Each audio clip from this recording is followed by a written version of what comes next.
Assalamualaikum warahmatullahi wabarakatuh. Salam bahagia, salam guru penggerak, tergerak, bergerak, menggerakkan. Perkenalkan, saya Rosin Juman, calon guru penggerak angkatan 10, kelas 063 dari SMP Negeri 56 Jakarta, Kota Administrasi Jakarta Selatan. Saya merupakan calon guru penggerak yang dibimbing oleh Ibu Dwi Nartini MPD selaku fasilitator dan Bapak Samsul Bahri SPD selaku pengajar praktik dari SMK Negeri 18 Jakarta. Pada video kali ini saya akan memaparkan demonstrasi kontekstual modul 1.3 tentang budaya positif, yaitu penerapan segitiga restitusi kepada peserta didik di SMP Negeri 56 Jakarta. Oleh karena itu, selamat menyaksikan. Segitiga restitusi adalah proses menciptakan kondisi bagi murid untuk memperbaiki kesalahan mereka, sehingga mereka bisa kembali pada kelompok mereka dengan karakter yang lebih kuat. Gosen 2004. Dari definisi tersebut, terdapat beberapa tahapan dalam penerapan segitiga restitusi, yaitu pertama, menstabilkan identitas, kedua, validasi tindakan yang salah, dan ketiga, menanyakan keyakinan. Menstabilkan identitas merupakan proses untuk mengidentifikasi kebutuhan dasar peserta didik, mengidentifikasi akar permasalahan yang dimiliki peserta didik, dan melakukan proses pergeseran identitas gagal menjadi identitas yang sukses. Pada tahap validasi tindakan yang salah, guru harus mampu memahami setiap perilaku, bahwasannya setiap perilaku memiliki maksud dan tujuan tertentu. Mengenali dan mengakui kebutuhan dasar peserta didik, guru harus mampu bergeser dari pemikiran stimulus respon menjadi proaktif, dan juga guru memberikan motivasi internal kepada peserta didik. Pada tahapan menanyakan keyakinan, murid akan diberikan pertanyaan-pertanyaan untuk memunculkan motivasi. Selanjutnya, murid juga diberikan kesempatan untuk mengaitkan keyakinan dengan tindakannya. Dan yang terakhir, mengarahkan murid untuk mencari penyelesaian atau solusi permasalahan yang dirasakan atau yang dilakukan oleh murid tersebut. Adapun kasus pertama yang dapat disimulasikan dalam video ini yaitu mencontek pada saat ulangan. Selamat menyaksikan.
Assalamualaikum Pak.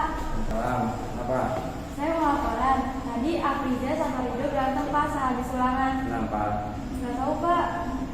Kamu bisa panggil orangnya ke sini. Bisa Pak. Panggilin ya. Baik Pak. Terima kasih. Assalamualaikum Pak. Salam. Gimana kabarnya Friza, Ridho? Tahu gak kenapa saya panggil kalian berdua sini? Tidak tahu Pak. Hah? Tidak tahu. Nggak tahu, bener. Benar Pak. Tadi ketua kelas datang ke saya melapor kalau misalkan kalian berdua bertengkar. Afriza nangis, Ridho bertengkar sama Afriza. Benar atau enggak Ridho? Benar Pak. Afriza benar bertengkar sama Ridho? Betul Pak.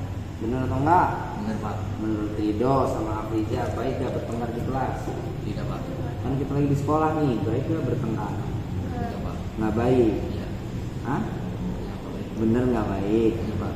Nih, setiap orang pasti punya salah, Riza. Ya, Rido. Setiap orang juga pasti punya salah. Semuanya, Rido, Afiza, saya, semua orang pasti punya salah. Gimana caranya kita belajar dari kesalahan tersebut? Ya, di sini saya bukan mencari siapa yang benar, siapa yang salah. Saya pengen ada solusi di sini nanti ke depannya. Setuju atau enggak? Setuju. Setuju atau enggak, Afiza? Setuju, Pak. Setuju. Setuju. Benar. Benar Pak. Benar, setuju nih. Iya, Pak. Bahwasannya kesalahan itu adalah hal yang Wajar. gimana caranya kita belajar dari kesalahan. Kesalahan. Nah, sekarang saya pengen tahu nih, Rido, kenapa kamu bisa berantem sama Afiza? Saya nyontek Pak. Terus saya dikata-katain. Oh, kamu nyontek terus kamu dikata-katain sama Afiza. Iya Pak. Terus Afiza, kenapa kamu bisa berantem sama Rido? Saya nggak tahu juga, Pak, karena saya kesal. Dia nyontek, padahal saya udah belajar susah payah, tapi dia nyontek. Jadi saya kata-katain, tapi dia kata-katain saya juga, Pak. Oh gitu, jadi Afiza marah sama Rido gara-gara nyontek, Rido marah sama Afiza gara-gara Afiza ngatain Rido. Benar? Benar Pak. Seperti itu benar? Iya, Pak. Oke, sekarang saya tanya ke Rido sama Kak Afiza, kamu tahu gak keyakinan kelas yang pernah kita buat? Tahu, Pak. Tahu kan? Tahu keyakinan kelas yang pernah kita buat? Tahu, Pak. Nah, saya pengen tanya ke Rido, dari sikap kamu pada hari ini, keyakinan kelas apa yang kamu langgar? Kejujuran Pak. Kejujuran. Iya, Pak. Nah, Afiza sendiri, nilai keyakinan kelas apa yang kamu langgar, Afiza? Menghargai orang lain, Pak. Penghargaan terhadap orang lain. Baik. Menurut kalian, nilai atau keyakinan kelas tersebut penting nggak buat kalian? Penting Pak. Pak. Nah, Rido sekarang saya tanya. Tadi kan katanya melanggar nilai Kejujuran. kejujuran. Menurut Rido, keyakinan kelas tentang kejujuran itu penting atau enggak sih? Penting Pak. Kenapa? Karena bisa menghargai orang lain dan agar lebih baik lagi. Agar bisa jadi lebih baik lagi. Dengan kejujuran, Rido bisa menjadi orang yang baik. Oke, kalau Afriza gimana? Keyakinan kelas terhadap penghargaan terhadap orang lain, menurut kamu itu penting atau enggak? Penting, Pak. Kenapa penting? Karena keyakinan kelas bisa menciptakan budaya dalam belajar, Pak. Budaya apa? Budaya positif Budaya dalam positif pembelajaran. dalam belajar. Oke, alhamdulillah Rido sama Afriza mengerti bahwasannya keyakinan kelas itu penting. Ya, jangan sampai nantinya kalian lupa kalau misalkan kalian pernah membuat keyakinan kelas dan kalian pernah berkomitmen sama keyakinan tersebut, agar nanti kedepannya lebih baik. Saya ingin tahu dari Rido sama Afriza, adakah solusi kedepannya? Saya harus lebih menghargai orang lain, Pak. Tidak menghargai orang lain lagi. Terus apa lagi yang harus kamu lakuin untuk solusi kedepannya? Kamu nggak mau minta maaf sama Rido? Saya biasa Hah? minta maaf, Pak. Hah? Minta maaf kenapa? Karena saya udah ngatain Ridho. Oke, sekarang Rido, kamu udah melanggar keyakinan pada kelas pada saat ini, pada hari ini tadi yang kamu bilang tentang kejujuran. Kejujuran. Nah, sekarang saya pengen tanya ke kamu, kira-kira apa yang akan kamu lakukan ke depannya biar lebih baik lagi? Ya agar tidak menyontek lagi saat ulangan. Kamu nggak akan mencetak lagi saat ulangan. Terus, gimana caranya kamu biar nggak nyontek? Harus Belajar Pak. harus belajar, ya. Ya Pak. Kalau kamu dari sekarang tidak jujur, nantinya akan tidak jujur terus. Ya, ini adalah awal atau tahap kamu belajar. Dari ulangan kamu harus jujur. Gitu ya. Ya Pak. Kamu nggak mau minta maaf sama Fiza? Saya minta maaf Pak. Benar. Ya Pak. Maafan dulu dong, bilang Rido minta maaf sama Fiza. Ayo, lihat Fizanya. Bisa saya minta maaf ya. Ya Ridho, dimaafin. Maafin ya, saya udah ngatain Ridho. Ya. Oke, salaman berdua. Oke, bagus. Saya senang nih kalau kayak gini. Kita sama-sama bisa nyari solusi ke depannya. Rido tahu keyakinan kelas apa yang dilanggar, terus Rido juga bisa ngambil solusi. Afriza pun seperti itu. Saya harap nanti ke depannya nggak ada seperti ini lagi ya. Ridho harus rajin belajar untuk persiapan ulangan. Afilza juga harus bertutur kata yang baik. Walaupun lagi emosi juga harus tutur katanya yang baik. Gitu ya, harus ditata lagi sopan santunnya, menghargai orang lainnya gitu ya. Ridho sama Afilza sama-sama belajar ke depannya untuk lebih baik lagi. Dah segitu aja, terima kasih waktunya, semoga nantinya jangan ada yang kayak gini. Oke? Benar? Janji? Oke, terima kasih. Sekarang balik ke kelas belajar. Oke. Makan. Ya, waalaikumsalam. Makasih ya.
Assalamualaikum Pak. Waalaikumsalam. Nih. Gimana kabarnya? Baik Pak. Sehat? Alhamdulillah sehat Pak. Oh, gimana? Kalau boleh tahu saya ada apa ya Pak dipanggil ke sini Pak? Kamu nggak tahu kenapa saya panggil ke sini? Belum tahu Pak. Benar, nggak tahu? Iya Pak. Oke, jadi begini.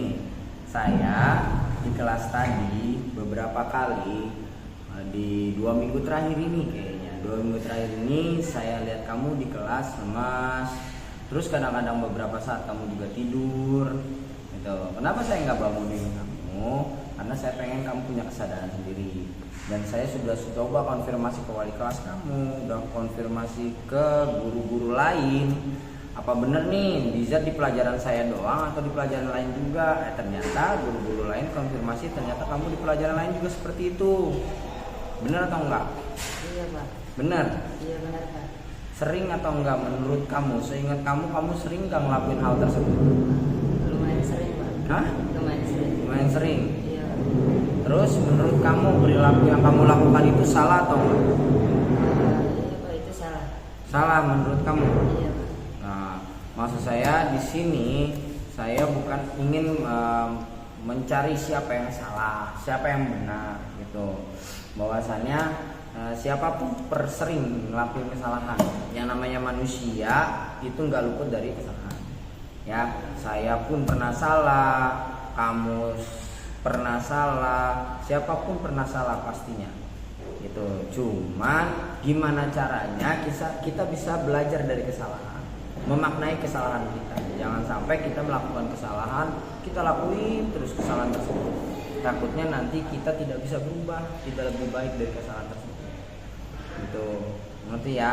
Ngerti Pak. Nah, kalau misalkan saya boleh tahu nih, kenapa sih kok kamu bisa ngelakuin hal itu di kelas? Padahal kan jelas di kelas itu lagi belajar ada guru.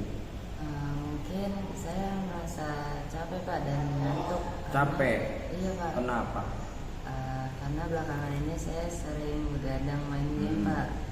Karena saya ingin mahir di game tersebut Pak.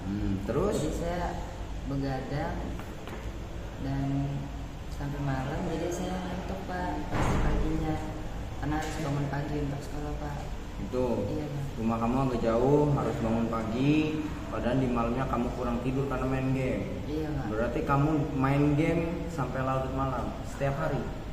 Hampir setiap hari Pak. Hampir setiap hari? Iya. Gitu. Jadi itu alasan kamu kenapa kamu tidur di dalam kelas. Iya Pak.